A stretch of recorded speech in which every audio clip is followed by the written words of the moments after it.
രാജ്യത്ത് ആദ്യമായി national defence അക്കാദമിയിൽ നിന്ന് വനിതാ കേഡറ്റുകൾ പരിശീലനം പൂർത്തിയാക്കി സേനാ വിഭാഗങ്ങളുടെ ഭാഗമായി. 17 വനിതാ കേഡറ്റുകളാണ് പൂനെയിൽ നടന്ന പാസിംഗ് ഔട്ട് പരേഡിൽ പങ്കെടുത്തത്. 2021 മുതലാണ് നാഷണൽ ഡിഫൻസ് അക്കാദമിയിലേക്ക് വനിതകൾക്ക് പ്രവേശനം അനുവദിച്ചത്. ഭാരതത്തിന്റെ നാരീശക്തിക്ക് ഒരു ഉദാഹരണം കൂടി. 17 വനിതകൾ നാഷണൽ ഡിഫൻസ് അക്കാദമിയിൽ പരിശീലനം പൂർത്തിയാക്കി. 2021 രാജ്യത്താദ്യമായി NDA പരീക്ഷ എഴുതാൻ പെൺകുട്ടികൾക്ക് അവസരമൊരുക്കിയത്. 2022 നാഷണൽ ഡിഫൻസ് അക്കാദമിയുടെ 148-ാം ബാച്ചിൽ വനിതകൾക്ക് പ്രവേശനം ലഭിച്ചു. തുടർന്നുള്ള അതികഠിനമായ പരിശീലനം പൂർത്തിയാക്കി പൂനെയിൽ നടന്ന പാസിംഗ് ഔട്ട് പരേഡിൽ വനിതാ കേഡറ്റുകളും ഭാഗമായി. മിസോറാം ഗവർണറും മുൻ കരസേനാ മേധാവിയുമായ VK സിംഗാണ് സല്യൂട്ട് സ്വീകരിച്ചത്.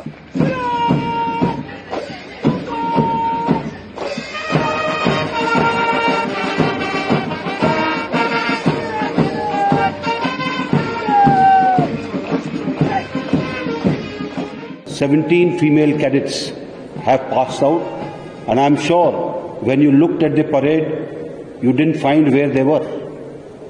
They were part and parcel of the entire lot of cadets who were there.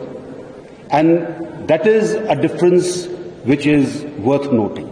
And I'm sure this is just the beginning. This is just a beginning of a transformation in keeping with the times that we see ahead." പരിശീലനം പൂർത്തിയാക്കിയ വനിതാ കേഡറ്റുകൾ കര, നാവിക, വ്യോമസേനകളുടെ ഭാഗമാകും.